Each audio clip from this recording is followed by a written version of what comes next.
hello, people of the internet, to the Christmas special of the Unnamed Games podcast. I'm not quite sure why I'm calling it a Christmas special because, to be honest, it's not very special. It's just a bit of a tangent from what we normally do.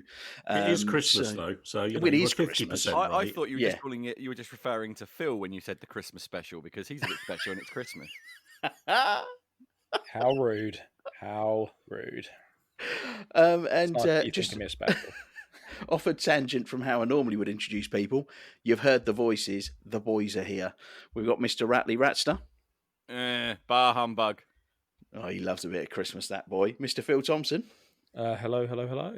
Buongiorno, and Alan Howlett. And that's why Chris hates colonial marines. Yeah. Season's greetings, everybody. We are currently Boxing Day. We've had a nice Christmas day.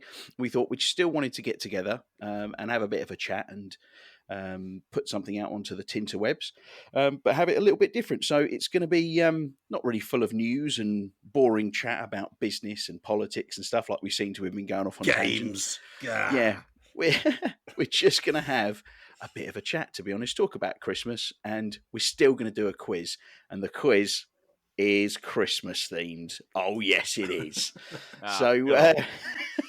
Before we get started, I just wanted to add in, thanks to everybody who's been listening over the past 4 months.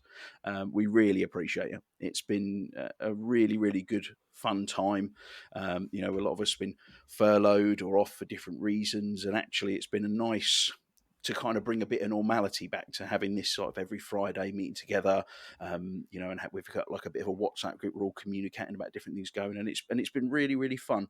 And it's just a nice bonus, the fact that some people are actually listening to it, and dare I say, from some of the people we've had, actually enjoying what we're yammering on about. So we do really appreciate it. So, boys and Phil. Wait, no, I'm joking, Phil. Christmas time. What has everybody been up to? Yeah, and what stuff did you get for Christmas? I'm going to go for Phil first. How's it going, mate? Why'd you pick me? I've got nothing interesting to say. All right, moving on. No. It's Christmas and no change in Phil's life. It's true, genuinely. Sorry, I think I got a pair of shoes and like a pair of underwear for Christmas. It wasn't exactly a spectacular gaming Christmas. Well, we're all old. That's the thing. That is true, yeah. And we just buy stuff when it comes out, new games consoles when they launch. So didn't really leave a whole lot left around for us to have for Christmas. I will say, though, thank you for your gift, Alan. Alan sent me a Destiny poster collection. It was very nice. Glad you enjoyed it. That was my gaming Christmas. And Craig sent me a T-shirt that I haven't opened yet because his Christmas present got delayed. But it's in the Royal Mail. Apparently, it's going to turn up on Phil the Tards, you mean? Jan. I think. Hold on. Has Phil been Phil's come back for a week off, and within 5 minutes he's like, I'm going to insert colourful language here. Oops, Phil. Next time you can bleep it out. Yes, no worries. I'll bleep it out, Phil. I've got nothing better to do. All right, Craig, on Christmas, here's some more work for you to do, mate. You don't want to be with family and friends. Just take all my edits out, mate. Sitting there with his bleeper, when he could be spending time with his two sons playing with Lego. Dear. 3 minutes 30 bleep. The bloke who always does it. Right. It's fitting that you have to bleep out the expletives that delayed your Christmas present, Craig. So yeah, that's fine. Mate. That's all right. Well, I think what we need to do is actually, after we have a little chat and catch up with you, Phil, to what you've been up to, I think you need to mute your mic. I think you need to go and pick up that present. I think you should open it on the show and tell me what you think of your T-shirt. Agreed. I think that'd be good. But yeah, so did you go out to see your parents and stuff for Christmas, or? Yes, I did. Spent a lovely day with my parents. They had not watched season 2 of The Mandalorian, so guess what we did Christmas Day? Sounds like a good use of Christmas Day. That so worthy use of Christmas Day. Did you watch the whole season? Yeah. Oh man, I respect your parents so much. Yeah, I mean, don't get me wrong. I binge watched both seasons last week after you guys nagged me so much after last week's podcast. But the fact that your parents sat there and binged the whole of season 2, I mean, respect to the Thompson. Alan, can I just say though, mate, you're welcome. Mm-hmm. Yeah. It's not like I didn't believe you. Anyway, I thought we're taking it away from Phil. Please continue, Phil. We can talk about my TV addiction later. Basically, yeah, I had a lovely Christmas day doing that. I mean, I haven't really done much else. It's kind of like, just a day to catch up with the family, particularly with all the sort of lockdown and stuff. It's just nice to spend a little bit of time with them. Yeah. Well, this is your first Christmas in, 20 years that you've actually not been at work, isn't it? Yeah, it's so weird. I mean, I got up late today. Normally it's a 6 a.m. start on Boxing Day into the store for getting ready, and it was a nice solid 6 till 6 shift on Boxing Day. Ugh. Ugh, Dealing with customer refunds, always fun. Yeah, and then people that just can't spend any more time with their family because it's just too much work. They have to come out on Boxing Day. And then the people whose Christmas I've ruined, even though they didn't buy it from me, but I've ruined their Christmas because X's present wasn't quite right, or you bought the wrong thing, and that's my fault. Oh God! Now I'm starting to turn into the rant. I thought Alan was the one that had the rants. This is supposed to be a happy episode, and everyone's like, "Oh." I was going to say, that's why Chris hates alien colonial marines. I was going to say, of all people on here who's known for ranting, I don't think Alan is that man. I'm going to be honest. No, sorry. I meant Chris. It's still early Alan, for us. I mean, I've still got plenty in me about Colonial Marines if you really want one. Right? I can do a special Christmas Colonial Marines rant if you really want. No. I tell you what, we'll do a special episode where it's just you. I'll just record you for a good sort of 45 minutes, and we'll call it the Colonial Marine Special. And maybe we'll need to do a 2-parter at only 45 minutes. Yeah. Just so he can have a drink in the middle before he continues, yeah? That's it, yeah. That's it. Catch himself a breather. So, on to the, not the ranter, but in comparison to Ratley's rants, I think Alan has a mere grumble on something in comparison. But Mr. Alan, what did you get up to, mate? I don't have a grumble, actually. I had a lovely Christmas. I mean, I'm very, very lucky. I think it was mentioned a few seconds ago about how the fact we're all older, but my wife is very much aware that I am a 50-year-old man, but with a mental age of about 9. So... So my Christmas is planned accordingly. I didn't have to go and see any family, and we generally don't on Christmas Day. We like to lock ourselves away and turn off as much social media as possible. Although I was talking to you boys a bit yesterday. Different from every other weekend. How, Alan? Well, yes, I mean, ARC takes a lot of time. That grinding, you can't be doing 2 jobs at the same time. Those trees aren't going to chop themselves down, Phil. That's true.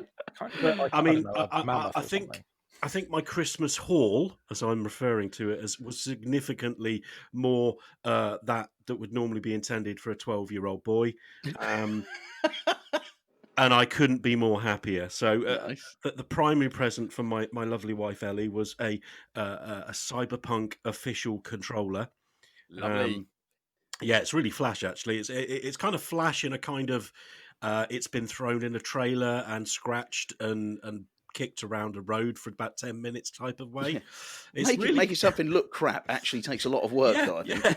Yeah, really. But it's really, really cool and kind of styled on the whole Johnny Silverhand thing, with half of it being like silver and, that kind of stuff. And I absolutely love it. I was using it all yesterday. And the best part about it is that she didn't go too crazy and get me a Series X one. I don't know whether there's one available, which means I can actually charge the blooming thing, because... I got my nice Series X controller and I can't charge it because nobody has any of the charging cables, because you can't use that. Everything's backwards compatible, they said. Not the cable for the controller, apparently. Mate, so £3 USB-C cable, that's all you need. Yeah, I'll have to sort it out. Yeah.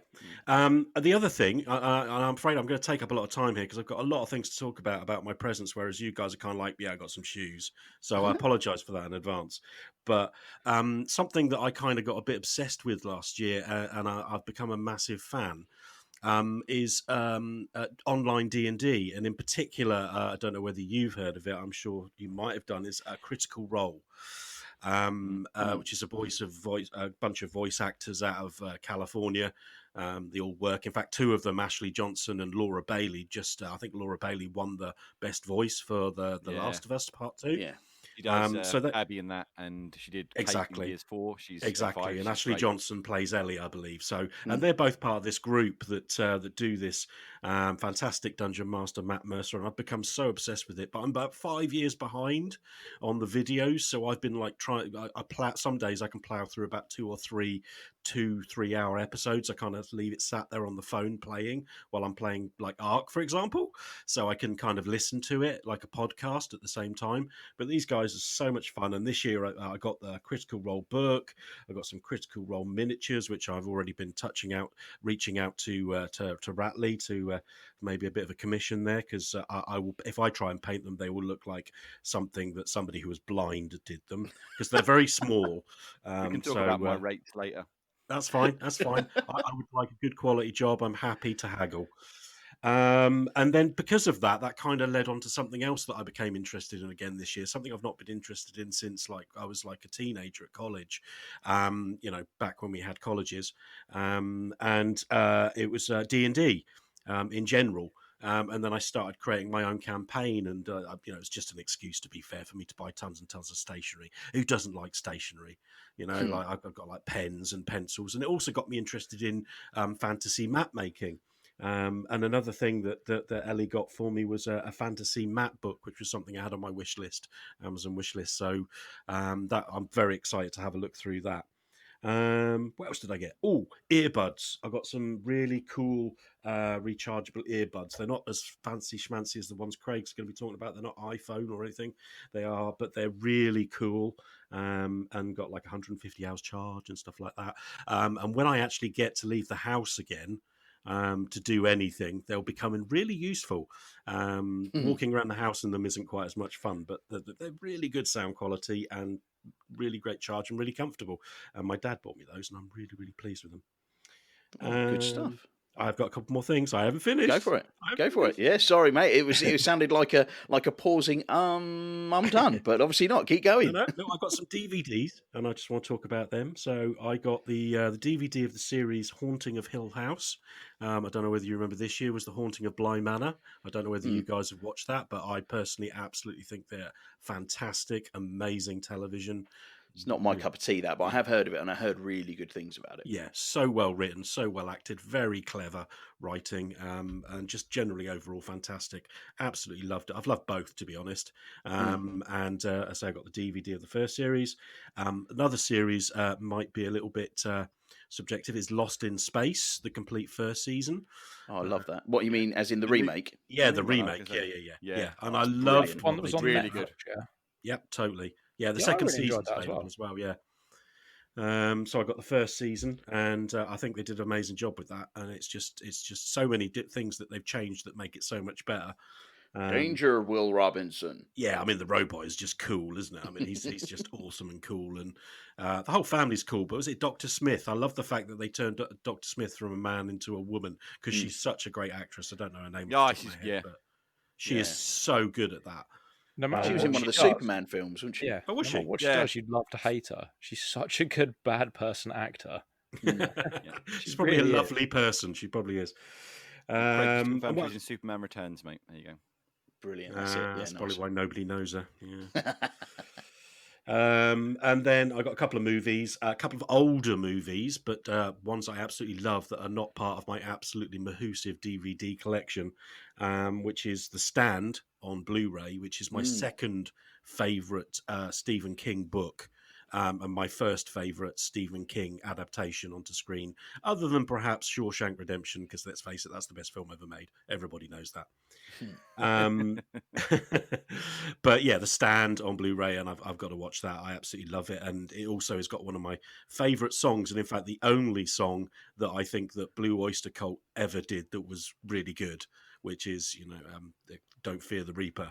Absolutely love that. And then my final one, I'm nearly done, boys, is Battle Royale on DVD. And I'm still shocked that I haven't actually got it in my collection. This is a classic movie, and it is if Hunger Games is the Phil-tarded. I'm trying to say the same word Phil said this morning, but incorporating Phil, and I can't think of a way to do it to it. Phil-tard, anyway. And it is basically the demon child of Battle Royale. All of it is just a quintessential cult classic film about a bunch of Japanese teenagers dropped on an island and told basically last person standing gets to live. And it is done so well. It is so good. And I can't believe I didn't have it in my collection, but thanks to my lovely wife, I do now. Good Christmas. Nice. Yeah, I think the best way to describe Battle Royale is the sanitized and homogenized and safety checked version of Battle, isn't it? It's like Battle Royale is like the much harder hitting, much darker, messed up version of the Hunger Games. Holds no punches. It's there's some moments that it's like, oh, that's not nice. Yeah. It's a bit like, do you remember, what's that film, 28 Days Later? You know, have you all seen 28 Days Later? Yeah, you must have done. Yeah. And you're watching it, you think, oh, this is really cool. And then he meets up with those other two, and then they go into the house, and they get attacked by the Ragers or whatever they're called. And then the guy gets hit. And then all of a sudden, the woman turns around, just hacks him to death, and you just sit there and go, "Oh my god, oh my god!" It's like it just shocks you to the core. Battle Royale is basically that for an hour and 20 minutes. To be fair, Alan, it's maybe the first 5-10 minutes aren't that, and then it just goes, And have it. And it just goes mental, and there's enough Clara around to please Danny Dyer. Yeah, it's a beautiful film. You mug. Right, Mr. Ratley, what have you been up to, pal? Being miserable, avoiding all the Christmas stuff, being miserable. Yeah, I hate Christmas. But to be fair, I spent yesterday with my family. My niece got just all the presents under the sun. She's like 6, so 7 next month, to be fair. And it's a lovely time. It's for the kids. Oh, she was having a whale of a time. I was just like, like she asked Santa for a unicorn, because all she asked for Santa was Lego, a unicorn, and what was it? Sweets and chocolates, because you're 6, right? What else is there in the world but sweets and chocolate and and unicorns and a Lego, I guess. I mean, I'm down with the Lego. I thoroughly approve of the Lego request, I have to say. But anyway, the unicorn she got gifted, it's like Santa brought the biggest unicorn cuddly toy I think I've ever seen. Like other than a full-size unicorn, like it's as big as she is. Like she spent the whole day dragging around this giant, cuddly unicorn. And it was just like, yeah, that's mental. Yeah, no. So yeah, that was kind of crazy at the time. Nice. Yeah. I didn't get much about Christmas presents. I got the boring stuff. I tell you, what I did get that was my sister bought me that was shall we say interesting. I got a Lynx Africa gift set, which is pretty standard Christmas affair, right? Everyone's had a Lynx Africa gift set at some point, haven't they? Yeah. Right. And I was like, why am I getting Lynx Africa? I'm not 13. I was going to say my son got that this year. Yeah, I think it's because you smell that, Chris. And there is that. I'm going to. Yeah, to be fair, it's a good point. But this Lynx Africa set is Lynx Africa with Marmite. Oh! I'll send you guys the photo later. I kid you not. I have shower gel and deodorant, which is Lynx Africa with Marmite. All you need to do now is find a girl that's crazy about Marmite, and she'll just want to lick you all over. No, mate. You see, the problem is the only girls that Lynx Africa attracts are 14. So, that's a conversation we don't need to get into. It puts me in a very difficult position. I can't literally go out in public after having a shower now because for fear of what it might happen. So I have this question. So just quickly around that, is that like a Lynx Africa set where you get shower gel and then deodorant and then a tub of Marmite? No, it's. Or Lynx is Africa. The shower gel? Yeah, exactly what you're about to say. It's got Lynx the shower gel and Marmite in the shower gel. Marmite. Yes, that. So what happens is when you to give you how weird it is, honestly, so the shower gel looks like Marmite, which is just weird, right? I squeezed it in my hand. I was like, am I going to be horribly sticky after this? I mean, it's certain... which it's not a new sensation to me. I'm just going to be honest. That isn't a new sensation for me. But I was just winding me up and put Marmite in my shower gel. Yeah, but I was like, is someone just taking the mickey here, or is this just the weirdest thing I've been gifted a long time? So anyway, and it's weird because you initially can smell it and it smells like Lynx Africa, right? And then all of a sudden out of nowhere there's this humongous smack in the face of the smell of Marmite. It's just what happened here? And it's like, and someone said to me, "Do you like Marmite?" When I told them about their gift, and I was like, "Yeah, but I'm not particularly sure I want to smell of it 24/7." If I'm honest. You have to give them credit, though, don't you? I mean, along with Lego, the advertising and like brainstorming guys up at Marmite HQ, they have done an amazing job of keeping what was essentially a very niche product and made it so huge. You can get anything in Marmite. Yeah. Well, they've played into the whole love it or hate it so heavily, haven't they? And they did it well. And like, I think the only other brand I can think who've had that stronger of a brand thing like in years was Guinness. You remember how Guinness did that whole thing where they became known for the weird trippy adverts and stuff.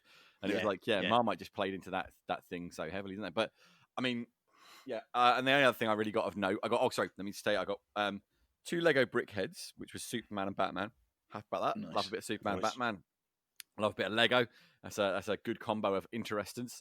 And then the last thing I got, which I was like, all right, I'll be happy with this. This will actually make Christmas pass in a total manner. Was I got a bottle of rum, but this bottle of rum was Phoenix Tears. So have you ever seen? Like, they do gin like it's called Unicorn Tears. Basically, it's rum, spiced rum that you shake and it's glittery. So I'm not sure who was more impressed that my drink had glitter in it, me or my niece. Yeah. Does that mean you have glittery wee? I haven't tested the wee to let you know, but once I have a severe night on it, I'll try and gather a specimen for you to analyse if you want, Alan. I mean, you know. Well, I mean, I don't necessarily want a specimen. I just like some inherent data. That's all. Yeah, just a verbal report will do. If that's your thing, I'm not going to like judge or anything. That's not my place. Curious, you know. I mean, you eat asparagus, you have green wee. You drink rum with sparkly bits in it. I mean, my assumption would be you'd have sparkly wee, which that's a wee needs improving. I mean, you know. So you're thinking sparkles might be the solution? I'm thinking putting sparkles in all your food. I mean, sparkly wee, sparkly poo. You know, I mean, going to the bathroom, it's still not going to be a pleasant experience, but at least there'll be a little bit of glitter there. What is happening? What is happening to this episode? I don't know. Well, obviously we've got into the end part of the podcast where we talk about what goes on inside our bodies. Now Alan's going to give us the science lesson of how pee works. Yes, to say it sounds very Elton John but you know that's not how it goes. Jesus Christ. There's nothing wrong with that. Can we just can we just put Phil on like a 5-minute delay in the future? Like just go, Phil. You shouldn't say that, mate. Like that. No, mate. Seriously. Like. Oh dear. It's fine. Not that many people listen to us at the moment. Anyway, back to Chris. Oh Jesus, man! And his glittery wee. Well, you know, TBC about the glittery wee. We haven't confirmed or not about the glittery wee. Like I say, I'll get you a sample, Alan, at some point. All right. You got some cool aliens things, didn't you? Well, to be fair, I did actually. Yes, to be fair. Also, I was going to say thank you to Alan for my my awesome Colonial Marines hat, which I know was a subtle dig at the Colonial Marines, and you know, it's a can of worms I could reopen if you really want, but it is Christmas. It is Christmas, so I'll spare you the Colonial Marines. But yeah, the hat is great actually. To be fair, because the reason I hate it so much is because I'm such a huge Aliens nerd, and I have a very substantial Aliens collection of paraphernalia, memorabilia, and bits and pieces. And I've been looking at adding the Colonial Marines cap to my collection for a long time. So it was actually a much welcome addition to my collection. So backfired on that one, Alan. No, I mean I'm really pleased because at the end of the day, I didn't think about that train of thought. Is it just because it's an alien Colonial Marines hat? It's not like a product placement for the game. There are Colonial Marines in the Aliens universe, so therefore it really works. I'm really pleased you like it. Yeah, works on many levels. And Craig got me a wonderful T-shirt that was just a tiny bit too big. I mean, I know I'm a fat, sorry about that. You know what, but like seriously, Craig, you know I'm not that fat. I mean, I have been that fat, but I'm not anymore. I've lost a lot of weight. I'll have you know. Apologies. You can just wear it to bed. All I did was get diabetes and then couldn't eat sugar anymore. And You've just got to bear in mind that Craig's a father, so when he was buying it, he was probably thinking this will be something for Chris to grow into. Not the kind of growing I want to do. To be fair. I did quite like the actual branding on the T-shirt. It's a great shirt, man. That's the worst thing about it. It's actually a really cool shirt, and like, there's nothing much I can do with it. It's like, that's like literally. Sorry, mate. No, mate. It's one of those things. It's not like it's the first useless present I'll ever have, you know, or the last in that respect, you know. My dad was like, you trust me, you'll have to go to beat my dad in his useless presents. Like, he used to get me the most. You're like, why the hell would you buy this? I don't know. And it's like, well, why would you buy it then? I don't know. It's like he just wanted to put something else under the tree, so he just buy random crap, and you'd be like, why? It's like, well, why not? Like, so yeah, brilliant. So you've got some way to go to beat that. But I'm sure there was something else I was going to mention, but I can't remember what it was now. I can't have been that. But your salt and pepper. Oh yeah, that was it. Aliens. Yeah. So I got my sister got me some ceramic alien eggs that are salt and pepper shakers. That sounds cool. Well, it sounds cool, and I was saying to Craig, it's like the box you get it, and you're like, oh, that looks well cool. Like, look at them, they're well cool. And then you open the box, and you're like, well, that's just a disappointment, isn't it? It's like, you know, the best example is you've seen Falling Down with Michael Douglas, right? Yeah. And you know that moment where he goes into the fast food place and he orders food, and then they eventually serve him after like the whole scene, and he gets the burger and he goes, "Can anyone tell me what's wrong with this picture?" And it looks like literally nothing like the burger on the menu. You know what I mean? Yeah. And that's exactly the situation when I opened the salt and pepper shakers. I was like, well. Yeah, someone screwed the pooch when they painted these, didn't they? You know, they're not the highest quality of merch. They're a great concept. Like, the concept alone is worth it. But like, yeah, they're probably staying in the box and just going into the collection. To be perfectly honest, I don't. Do your family listen to this podcast, Chris? Because I can't help feeling there's going to be some difficult conversations. My sister's parked me for 40 years. She knows exactly what I'm like. I sound incredibly unappreciative, but I love the fact she thought of it, and I do think they're cool. But like, it's just a shame. It's not her fault that the company that make them did, you know, a blatant lie about how nice their product was. And I mean, hold on, this does not match this. You know, well, mate, as we can see from the news, you should be able to sue them for that. So probably not on that, mate. Yeah, we're not going down that route. Yeah, we're not going down that route today. We've said we're going to avoid that, so we won't talk about that. Just a thought, you know, stick a pin in it. Think about it next week. I've got to be honest, mate. As much as I'd love to go after the people who made the alien salt and pepper shaker and sue them for all their worth, I'm not sure my legal costs are going to be entirely well spent there. If I'm entirely honest, I think there might be a slight discrepancy in how much it will cost as to how much reward I will reap from that. I mean, there's a moral victory, sure, but you know, going bankrupt for a moral victory, I ain't about that life.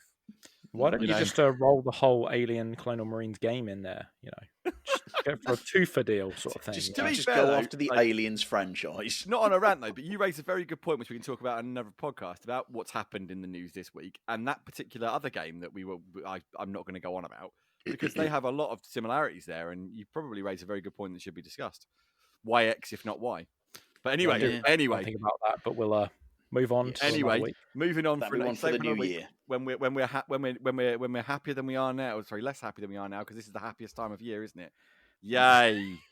Woo! It's the most wonderful time. Shut up, Phil. Yeah, that's lovely, Phil. That's lovely. Actually, Ratley, you've started a bit of a project as well, haven't you? Over this holiday season. Well, it depends which project you mean. I've got about 26 billion on the go. Well, I mean the project that you finished bag one of. Yeah, that is going to take some time. Yeah, so I mean, how many bag ones were there? So bag one consisted of, I think it was 6 or 7 bags. Tell everyone what it is. So so this is, I don't know if you know this, guys, but I didn't just buy this. This is not something I just went out and bought the other day because I was like, I feel like buying the incredibly expensive Lego Millennium Falcon. You know, like I didn't just go. Oh, good. We're not talking about dead bodies. Continue. No, mate. I haven't started that project yet. Part 7. I haven't started that project yet. I'm working on it. So I haven't got the storage space for it all, mate. So yeah, a few years back, like I was fortunate enough to my work had a Christmas incentive, and I won that Christmas incentive, and it was quite a chunk of cash. And I was like, there's nothing I really need at the minute. I mean, there's probably was stuff that I should have, as a grown-up, bought and been sensible with. But I went, there's nothing I really need at the minute. But there's something I really want, which is the Lego Millennium Falcon Ultimate Collector's Edition. And it's £650, right? That thing is a lot of money. Wow. And I That's went more than your Series X. Yes, wow. Yes, Alan, yes. But I said to myself, I will never, ever, ever, ever, ever, ever, ever, ever have £650 to blow on Lego ever again, right? So True. I was like, do you know what? I mean, it cost. I started to put some money towards it. I got 500 quid from work, so I had to put 150 quid in. But the way I looked at it was this, and even my sister, who's an accountant and judges me horribly on everything I buy, because, you know, like it doesn't make sense in her world. Like, I said, I'm doing this because I can never, ever, ever lose money on this set, right? Short of the end of the world, I'm paying basically £150 for it. It will never, ever, ever be worth less than £150. Like, the bricks alone are worth more than that. And so I bought it, and it sat in my house waiting for me to find a place to put it. Because if you haven't seen it, it is absolutely ridiculously enormous. It's like 3.5 feet long, I think, or something like that. Wow. I mean, and like you say that, and you think, oh, it's not that big, and then you see it in the flesh. It's actually it's 3 feet long. And you see it in the flesh, and you go, right, yeah, that thing's what am I going to do with that, right? So I've just been sat on it for like nearly 2 years now, going, I should find somewhere to put that. And I eventually bought a stand for it. And I started that project, and it took me 3.5 hours to build bag one. I mean, I am, just for the people who might listen to a Lego hardcore, I am not doing this like as any kind of speed build attempt or anything, because I will go literally insane trying to build that model fast. So yeah, 7,500 pieces, 7,541 pieces of Lego in the set. Bag one was 3.5 hours and was 6 bags. Someone really needs to talk to Lego about how numbers work.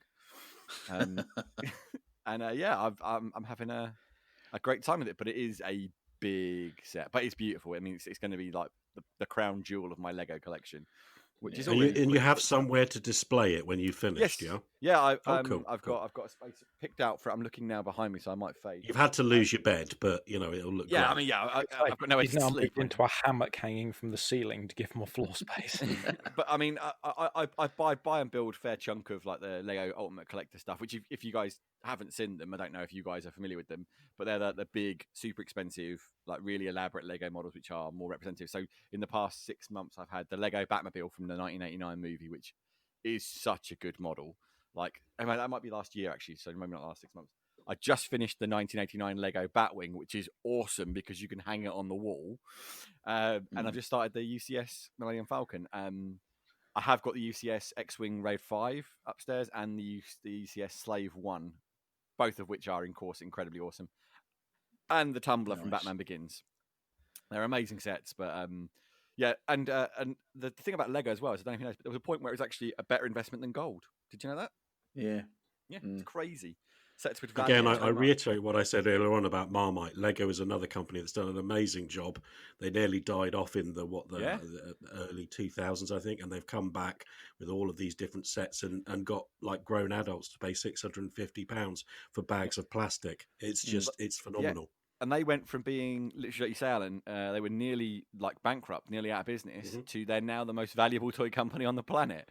Yep. I mean, that's a success story. Yeah, you say that that they're just bits of plastic, but that's the one thing. No, I totally know what you mean, because it is just bits of plastic. But in terms of a toy and how long it lasts, I've got Lego from when I was a kid that is still in pristine condition because it never breaks, does it? It's just, well, obviously, if you really tried, you could break it, but, it just lasts and lasts and lasts. And, this Lego can get handed down through generations. My kids have got it now. My niece is like, I prefer a gold watch, but, if plastic bricks is your thing. I think I'd prefer the plastic bricks actually, but nerds unite! Plastic bricks for the win. Cool. Well, thank you for that, Ratley. So I thought, I'll let you know what I've been up to.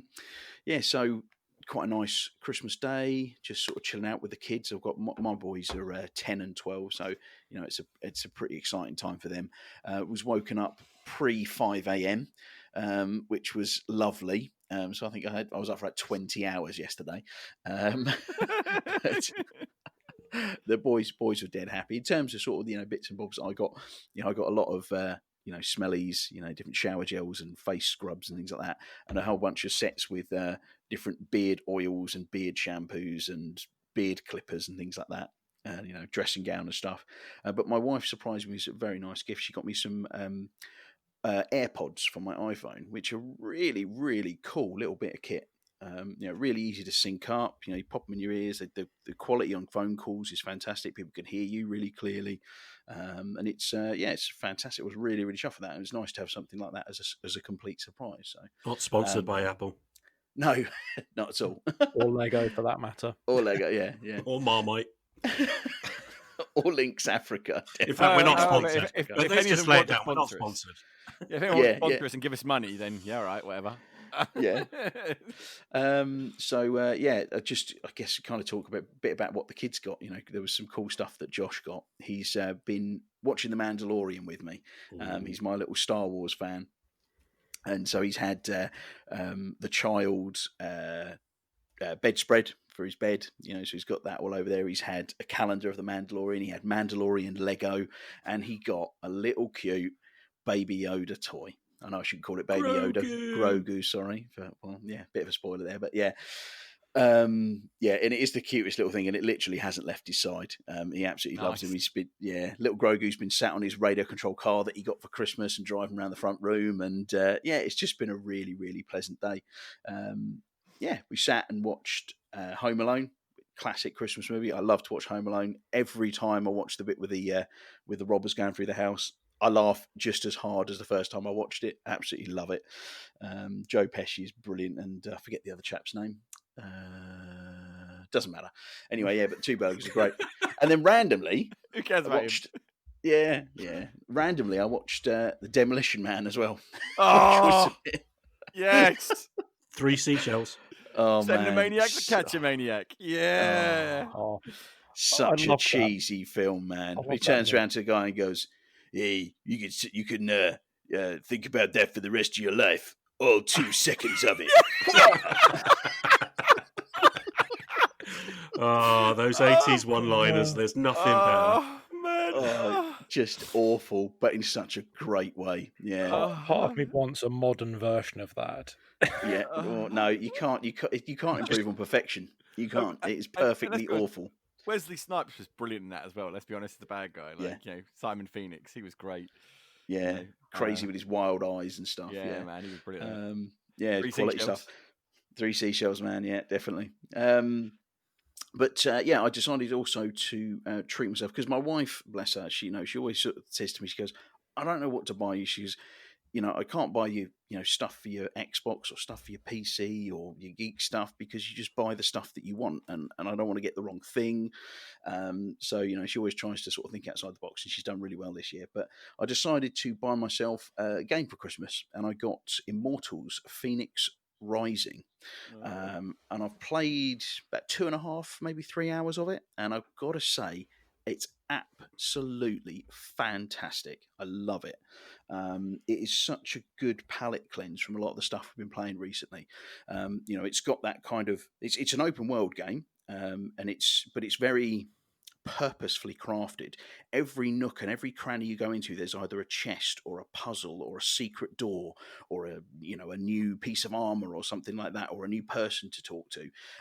It's very, very it very, very fantasized the way that it is, and it's like a comedy you're playing through as well. It's set in ancient Greece, but they're constant like weird sort of quips between Zeus and Prometheus, and it's daft and fun, and I've just had a smile on my face the whole time. It's got really enjoyable combat. It's not too difficult, but it's really satisfying. It's got really weighty smacks with the axe and things like that. So I've got to say, it's on offer on the Xbox store currently for I think it's £36. So anybody listening, if you listen before the end of this countdown sale, it's definitely worth picking up. Plus, if you get it on the Xbox, you also get reward points back, 5,000 reward points back for purchasing it, which is about £4.50. So it makes it even cheaper.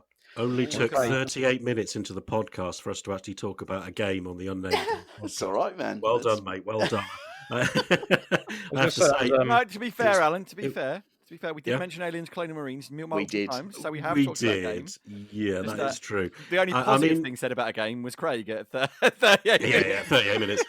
It's made by the same people who made Assassin's Creed Odyssey, strangely enough, so they certainly know their history when it comes to Greek culture. So I think that shows in the game. I haven't touched it myself yet, but I know Phil bought it and it's installed. But I need to pop that on and have a go. That's exactly what I was going to say. Is I played about an hour and a half of it, and whilst I haven't really got set into it, so I'm not 100% sold on it, I do think the humour in that game is brilliant. Yeah. It's very witty and quippy. And since we're talking about positive gaming experiences, I just want to drop something in quickly before we continue. I spent the last 2 days playing through Titanfall 2's campaign. Finally. It came out, and then I started to play it, and then something else came out, and I just forgot about it. I was really struggling, like you, Craig, like looking for a kind of palate cleanser, something that was nice, quick, weighty, good storytelling. And I have to say, boys, what a brilliant campaign.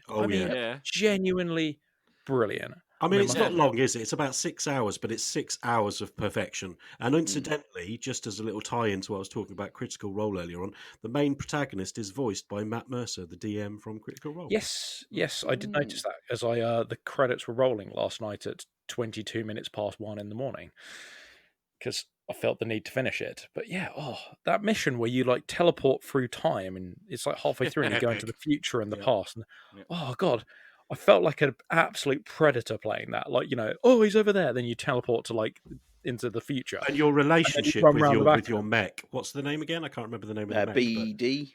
BD. Yeah, BD. Yeah, it's BD, so well done, isn't it? That relationship as you go through the campaign. Yeah, there's that bit where like. I'm not going to say anything in case there's people that haven't played it, but there's a bit where something happens and you're just like, he's still with you. It's great. I love that. Yeah, it is. Yeah, for anybody out there who hasn't played Titanfall 2, I mean, you can when it's on sale, you can pick it up for probably about £5 for some reason. It's on Game Pass now through EA Play, so you have absolutely no excuse to not play that game. It did not get the love it deserved when it came out. I can't remember. It came out near Red Dead Redemption, I think, wasn't it? That was Battlefield and COD, wasn't it? It was slapped between Battlefield and COD. And it's just got lost between the two. And let's just talk about that for a second. Amazing game. Those two games that were the behemoths went out there, right? Which was Battlefield 4, wasn't it? And COD, whatever it was, one of the many millions of CODs. One of the Black Ops games, I think it was Battlefield 1. And does anybody ever still talk about those games, right? True. No, right? And or they just go, oh, do you remember how broken or how rubbish that was? And then like Titanfall 2 is a game that came out, died because they sent it out to die in a really bad release slot. And now everyone's going, oh my God, Titanfall 2, what a game. We want Titanfall 3. And they're going, oh, Titanfall 2 didn't sell. It's like, because you deliberately killed it. Like, it was easily the best shooter I've played in, I don't know, like, well, most of the last generation, if I'm honest. I can't think of a single shooter that made me go, oh my God, this game, like Titanfall 2 did. Like first I bet all those people who delayed their games because Cyberpunk was being released are really kicking themselves now that they should have just gone with the release, because people will be going, I really do want something to play because I can't play this game, so I'll go instead. Missed that window. Anyone would have got any press given that whole thing that went on with that? It would have been like, no one's talking about our games because this is way more interesting. It's still definitely capitalised, doesn't it? yeah. But it's like, Right. Okay. Well, it's great to have a chat with everyone, find out what we've been up to. Sounds like everyone's had a nice day. So we're going to move on for a question. So we have a question for one of our regular listeners. It's old Kimmy Betamax Bandit. She has sent in a question via Twitter for us. And the question is, what's your favourite Christmas gaming moment? So I'm going to pick on someone first, and I'm going to go over to Mr. Allen. Oh, I knew you were going to go for me first. I mean, I struggled with this one because I mean, it's I said before, I'm at least possibly nearly 10 years older than the rest of you guys. So, when I was a kid, we really didn't have game consoles as we understand them now. I mean, I did have a ZX Spectrum 128K, which I had as a Christmas present. I think it's my 15th birthday. But I didn't really use that for much gaming. I actually used that for I taught myself BASIC, which was the language back then, and and made my own little games, like little adventures and stuff, and helped pass my computer science O level, which has proved absolutely useless to me in my adult life. But at the time, I thought it was really, really important. So I was really struggled trying to think of games that have sort of had at Christmas. And the other issue that I've had is that a few years ago I went digital. So there were years previously when Ellie used to buy me games that, obviously I couldn't buy every single game, had other priorities, and there were some that I'd just go on and on about continuously, and then she'd buy them for me for Christmas. So that's kind of what I settled on. And the game that sticks out the most, and I was so excited about this at the time, was Dead Rising 4. And I was so excited to open that up on Christmas Day, pop that in the machine and play it. And I know people's feelings are mixed on Dead Rising 4. I mean, me and Craig got caught out with that one, didn't we, Craig? Dead Rising 3. Was it Dead Rising 3, was it? Yeah, but I mean, don't get me wrong. I think we've discussed before how Dead Rising, the original game, is an absolute classic in gaming history because of many things that it did and how much I personally enjoyed it. And I have to say, I played Dead Rising 4 all the way through. I wouldn't say the experience was the same as the original one, but as far as, a game that I enjoyed and, making all the weapons and the vehicles and stuff like that and just basically mowing down tons and tons of zombies was just great fun, and I had an amazing experience. So that's my Christmas gaming moment that I can think of, because I didn't really have that many Christmas gaming moments. Nice. Just briefly to touch on kind of off what you've said there. Yeah, Dead Rising 3. I mean, for me, Dead Rising has always been okay, but they were infinitely made better when in Dead Rising 3 we had the co-op option. Me and Phil played through that because that was a launch game on the Xbox One, just going through together, absolutely laying waste to seas of zombies, and we loved it. We played it to absolute death. I think we almost 100%ed that. Then the DLC came out, and I said, Phil, we've got to get this DLC. We need to get it. That's awesome. There's like 4 different chapters, and he was like, yeah, sounds great. We both bought it, went into the DLC. And for some reason, they decided in Dead Rising 3 that the main campaign is co-op. However, all the DLC are single player. God, that makes no sense. Who makes that decision? Yeah, I felt like I'd been kicked in the proverbials. I was like, what the F? Yeah. Because me and Craig, like, cruising down the streets and the roll hogs, taking up the whole, like, mowing down hundreds of zombies, seeing that kill count up in, like, the 300 or 400s. Yeah. Such a disappointment they did that. Yeah. I was spitting. Yeah, it was frustrating. Anyway, after that tangent there. So I think we'll go over to Phil now. In fact, Phil, you were tasked with something early on in the episode. Have you done it yet? Okay, I've got it here. Nice. I was kind of hoping you'd go last because basically once I tell my story, Josh will have to stop listening to the podcast because he'll be dead. Okay. We shall continue that conversation in a second, why that's relevant. So, if you can hear the rustling, that is the rustling of me opening the packaging.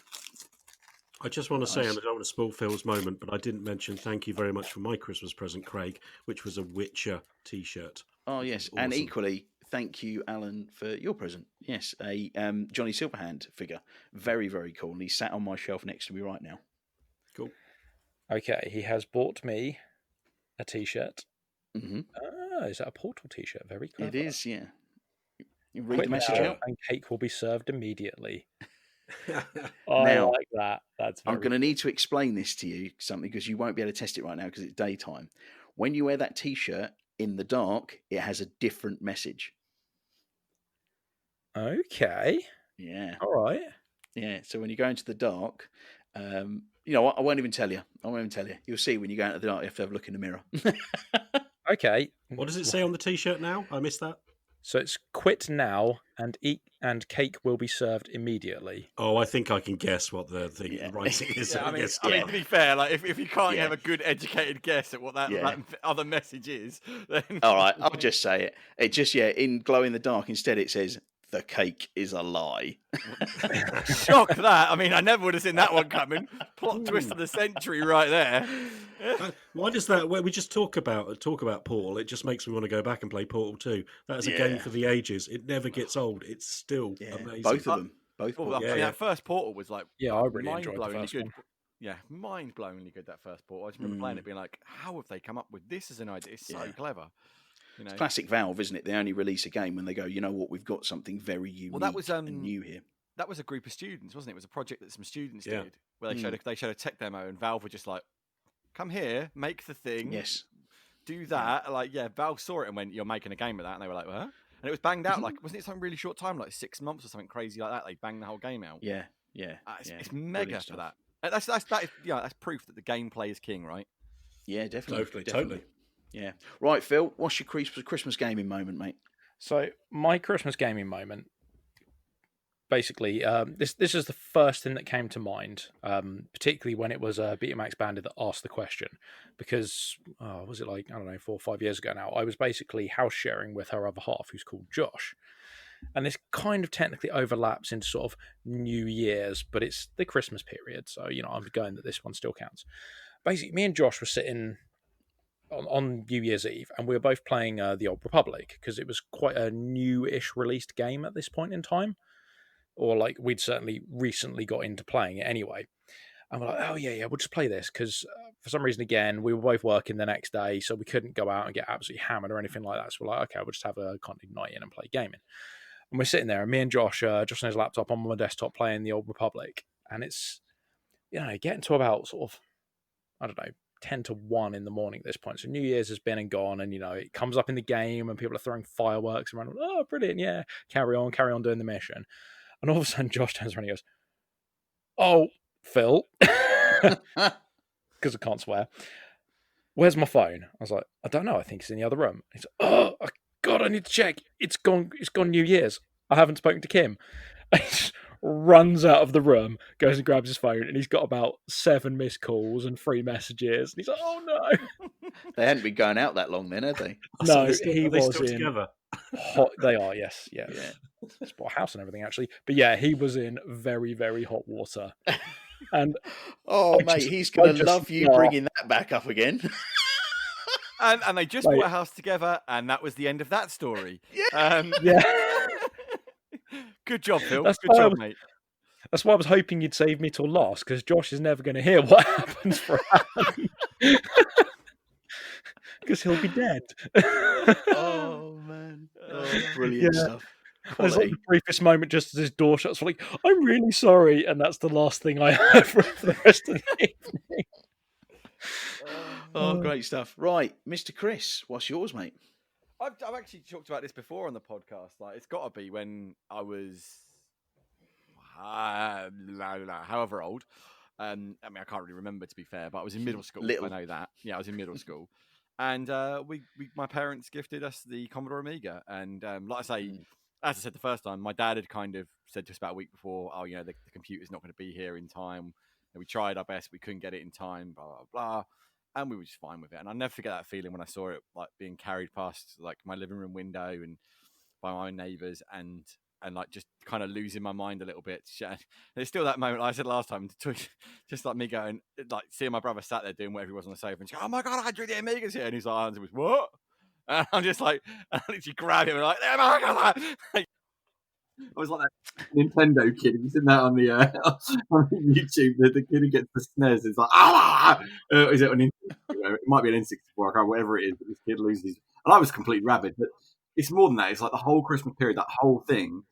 We just had the Amiga on and we played Lemmings and we played Bart versus the Space Mutants. And we got Dungeon Master and we played like so much Dungeon Master.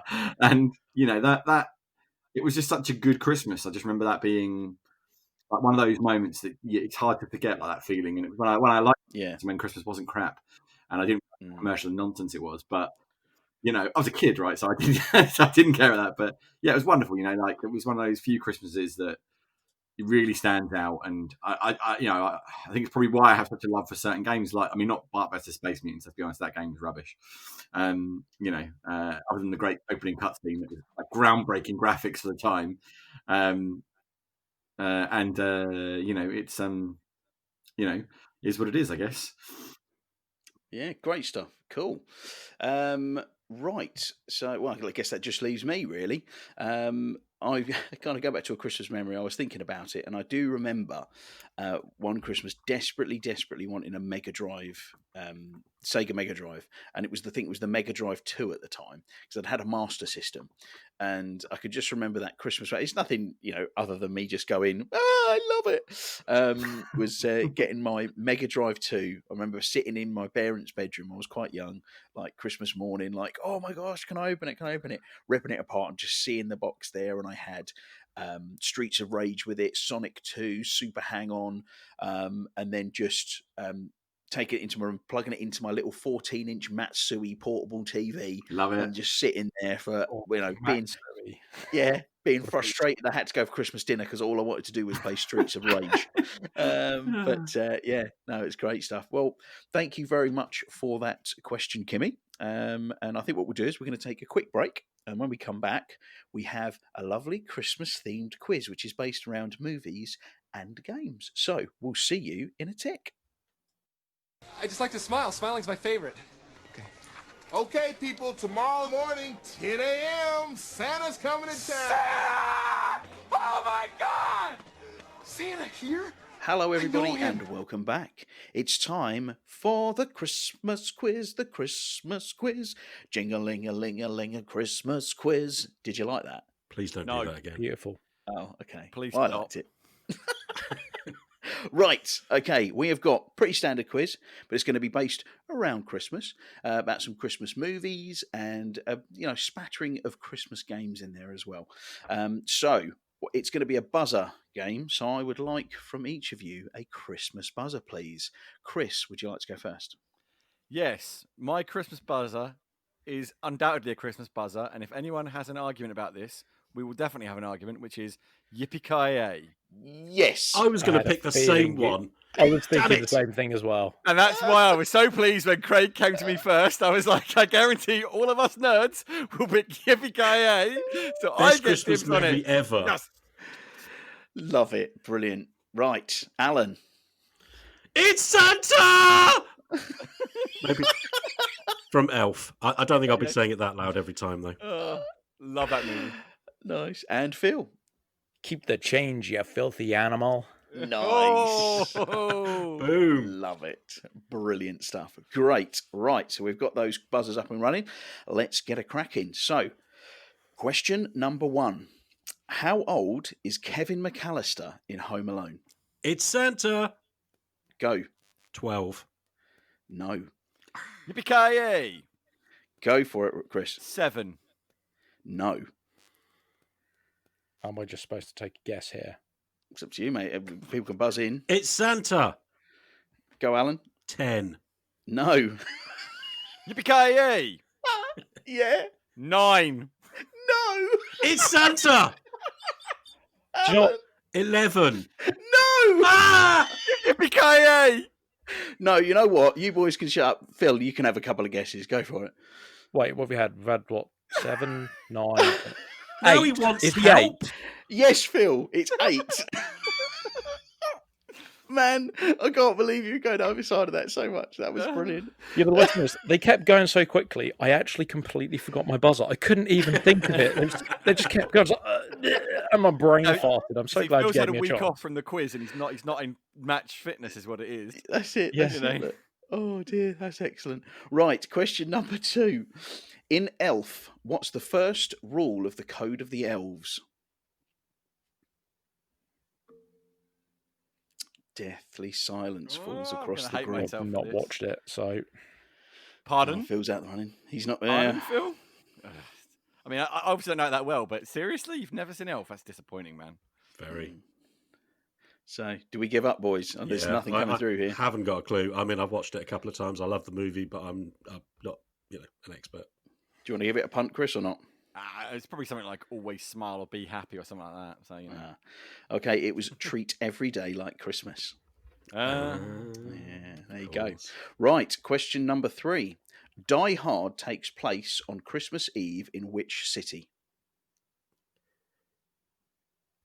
Oh. Keep the change, you filthy animals. Go for it, Phil.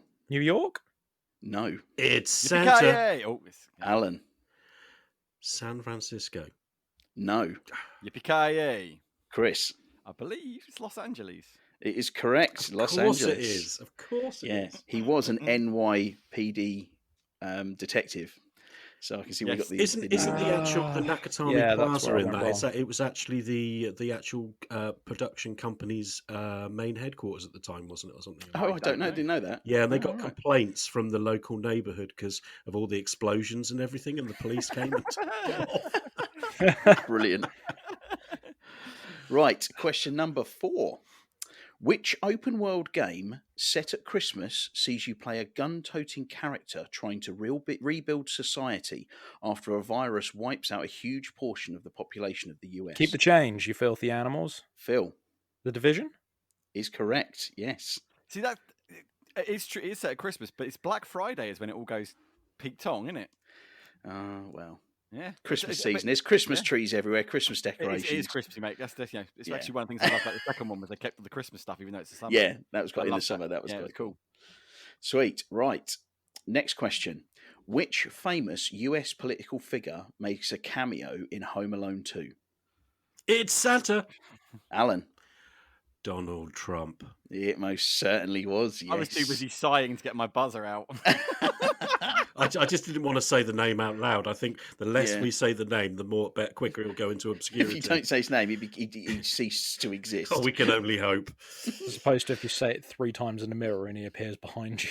Oh, don't ever do that. No one wants that. Like, I'd rather be screaming Candyman at the top of my lungs than that. Yeah. Right. Okay. In The Nightmare Before Christmas, what is the name of the Pumpkin King of Halloween Town? It's Santa. Alan. Jack Skellington. Yes. If you hadn't got that, you'd have been in trouble, mate. Yeah, my wife would have absolutely bitch slapped me if I'd got that wrong. Right. Next question. In Gremlins, how many rules are there that it's one must Santa. obey? That was Alan. 3. That is correct. I am going to give someone a bonus point if they can name all 3 of them. Yippee-ki-yay. Try. Go on then, Chris. Don't feed it after midnight. Yeah. Never get it wet and don't expose them to sunlight. Or bright lights, sorry. Bright lights. Correct. You can have a bonus point for that one. Well done. Also an awesome movie. Yes. Nice. Yeah. And the sequel is brilliant as well, but in an entirely different way. Yeah. It's like a parody. Yeah. The New York moment is just one of those like, yeah. what am I watching? What is this? But you know, for a Christmas actually... movie aimed at kids, it's amazing how dark Gremlins actually is. God, yeah. Yeah.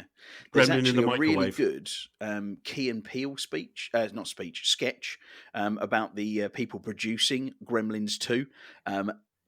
Just go and watch it on YouTube. It's absolutely fantastic. You'll love it. Okay. Anyway, moving on to the next one. What famous actor provided the conductor's voice for the 2004 animated film? It's Santa. Alan. Tom Hanks. Oh, he's on fire. Yeah. Man. Christmas feel is the his heat. Subject, apparently. Yeah. I can feel radiating Christmas vibes. Right. Name the specific entry in this popular game series which features a level set at a Christmas party in a mansion where you have to stealthily work your way around. Alan, Chris. Just go through the names until I get to the right one. This is it Hitman Blood Money? It is, mate. Well done. Oh, yes. Fantastic. Excellent. The end of that goes, stealthily work your way around said party to eliminate an assassination target. Well done. Cool. Next question. In Die Hard, what is John McClane's wife's maiden name? Oh. It's quite a key part of the plot. Yippee-ki-yay. Go. Holly. Oh, I just had it and it's disappeared. I'm really struggling here. Gennaro, Holly Gennaro. She's Gennaro. It is correct. Yeah. Well done, Chris. Holly Gennaro. You know, I had it, and then immediately when I did my buzzer, I was like, "Oh my god, I've just forgotten it instantly." Happens to me every day. In the Harry Potter, the Goblet of Fire, who did Harry end up going to the Yule Ball on Christmas Day with? It's Santa. Alan. Cho. That's to be honest, I can't remember the film, but that's not what was written down on the internet. Damn it! Keep the change, you filthy animals. Wasn't it Luna? No. Okay. Again, I can't say this. This is just what I read on the internet. So. He asked Cho out. Yeah. Go Yippee-ki-yay. Hermione. No. I'm just saying words because I don't watch Harry Potter. I don't like it's Santa. Keep the change, Alan. Oh, Alan. No, actually, same as Chris. I know it's twins, but I can't remember the name. Keep the change, filthy animal. Wasn't it like Pravati Patil, I think, or something? Yes, that's it. Well done, Phil. Nice, brilliant. Phil. Showing your Hogwarts colours there. I was thinking about it, and then when you said the twins, I was like, yes, I actually knew it then. Yeah, I thought that Harry Potter was probably a little bit out of our wheelhouse because it certainly is out of mine. But I thought I didn't know if you guys. No, I love Harry Potter. I've read all the books. Yeah, I really enjoyed them actually. I think they're a good read. Cool. Right. Which actor plays Ebenezer Scrooge in The Muppets Christmas Carol? It's Santa. That sounded like Alan to me. And I've just thought of it's Bill Murray. No, it is not. Yippee-ki-yay. Chris. It's Michael Caine, isn't it? It is Michael Caine. Nice. You're only supposed to blow the bloody doors off. Hang on, lads. I think I've got a plan. Right, next one. How many Home Alone films are there? It's Santa. That's Alan. 5. There is 5. Well done. Not 5 good ones. No. There's 2 good ones, but there's 5 films. Because they don't. I think was it Macaulay Culkin's only in the first 2. And that's then right. Changed the actor and the script and the goodness evaporated. Yeah. Right. Okay. So next question: what online video game is transformed into a winter wonderland every Christmas? It's Santa. Keep the change. Go on, Alan. GTA 5. I'll give you that. GTA Online, but yes, I'll give you that. GTA 5. GTA 5 Online. Yeah. Brilliant stuff. Right. Okay. Right. Actually, I'm going to move this one to last, actually, because that's probably a bit more of a closest wins. Sorry, I'm just doing a little adjustment there. Right. Okay. In which city suburbs do the McAllisters family live in Home Alone? It's Santa. Alan. Is it Brooklyn? No. Yippee-ki-yay. Go for it, Chris. You need the city that the suburbs are in, right? Yes. Which city's suburbs? I'm going to say Philadelphia. Is incorrect. It's Santa. Alan. I misheard the question. Is it New York? No. Any more for any more? It's Santa. Go for it. I go through every American city. Los Angeles. No. It's not where it's snowing like it is in Home Alone. I don't know. Yippee-ki-yay. Right. Yeah, go on. Washington. No. No. Do you want to have a punt, Phil? Chicago. Well done, Phil. It is Chicago. What? Yes. I love the whole thing. Wow, Chicago. I'll just pick a random American city. Oh, I got it right. I didn't have. I'll be honest, boys. I had no clue. I got that from the way you answered, mate. Phil. Double. I'm so sorry. Whammy on a Christmas special. Oh, that's because Phil is special, and it is 12 minutes 25 seconds. Thank you, mate. 12 minutes 25. Phil. I'm going to send these to you to start editing, Phil. Right. Okay. Next question. In Elf, what is the make and model number of the jet turbine engine that powers Santa's sleigh? It's Santa. Alan. I don't really know. I'm guessing Santa 1. No. As I've said, I've never watched it, so Yippee-ki-yay. Right. Go for it. The Cupid one. The Cupid one, no. Comet one. No. I don't know. Rudolph one. No, I'm gonna knock that one off. Then that is the Kringle 3000. That's good. Right, next question. In Die Hard, what name does John McClane give the cop Al Powell over the radio?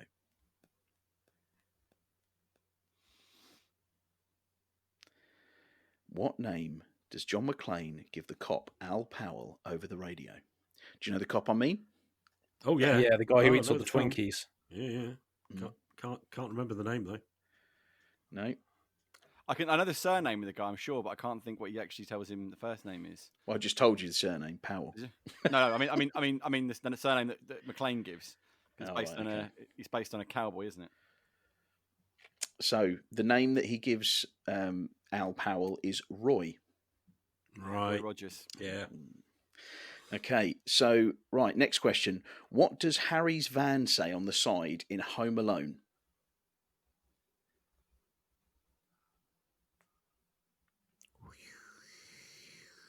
Tough one, eh? No idea. Do you need the whole name?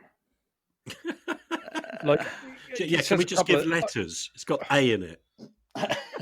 Well, no. What I mean by that is like, I'll give your answer, and I'll decide whether I'll give it to you. It's like something heating and plumbing, but I can't remember what it is. It's Santa. Go on, Alan. Harry's heating and plumbing. No, it's, you know what, I'm gonna give it to you, Phil, because it is plumbing and heating, but it's actually a play on one of Joe Pesci's kind of I don't want to say catchphrases, but you know, in Lethal Weapon stuff, he goes, okay. It's okay, plumbing and heating. There you go. Cool. You can have that one, Phil. You think there you go. funny? Nice. Yeah. I amuse right, you. next one. Who is the leader of the Gremlins? It's Santa. Alan. Spike. No. Ooh. Yippee-ki-yay. Chris. Is it Mohawk? No. Oh, it's Santa. Alan. No, actually, no, it's fine. Forget it. Right, Chris. Yippee-ki-yay. Stripe. It is Stripe. Yes. Yeah. You're very close. Spike was close, and Mohawk was close just because of it's a stripe down his head. Yeah. Right. Next one. What game has a Christmas-themed DLC featuring smaller than average Timothy, where you need to save a town called Gingerton from an evil snowman by shooting everything in sight and getting rewarded with a couple of chests full of unique guns? It's Santa. Alan. I have no idea, but it sounds like blooming Fortnite to me. No. I'll go through that one again. What game has a Christmas-themed DLC featuring smaller than average Timothy, where you need to save a town called Gingerton from an evil snowman by shooting everything in sight and get rewarded with a couple of chests full of unique guns of various rarities? I'll add that in. Keep the change. Go, Phil. I don't know if this is right, but that sounds very Borderlands-y with the smaller than average. So, Borderlands 2, I'm going to say? Yes, mate. Well done, mate. It is. Yeah. Fantastic. Cool. Fantastic. Right. I was only thinking based on the smaller than average is a very Borderlands kind of... Yes. Like, Borderlands such a humor. Borderlands description. Yeah. Right. Now, we're going into the last question here, and I'm glad I pushed it to the end because it is a question that it's the closest wins. And now you couldn't write this, but so far the scores are Chris on 6, Phil on 6, and Alan on 6. No way! Oh, wow. You're all on 6. This is unbelievable. With one question to go. So are you ready? This is not a buzz around, this one, okay? So it's going to be the closest wins. Okay. Okay, how much money are the villains trying to steal in Die Hard? I'm going to go Chris first.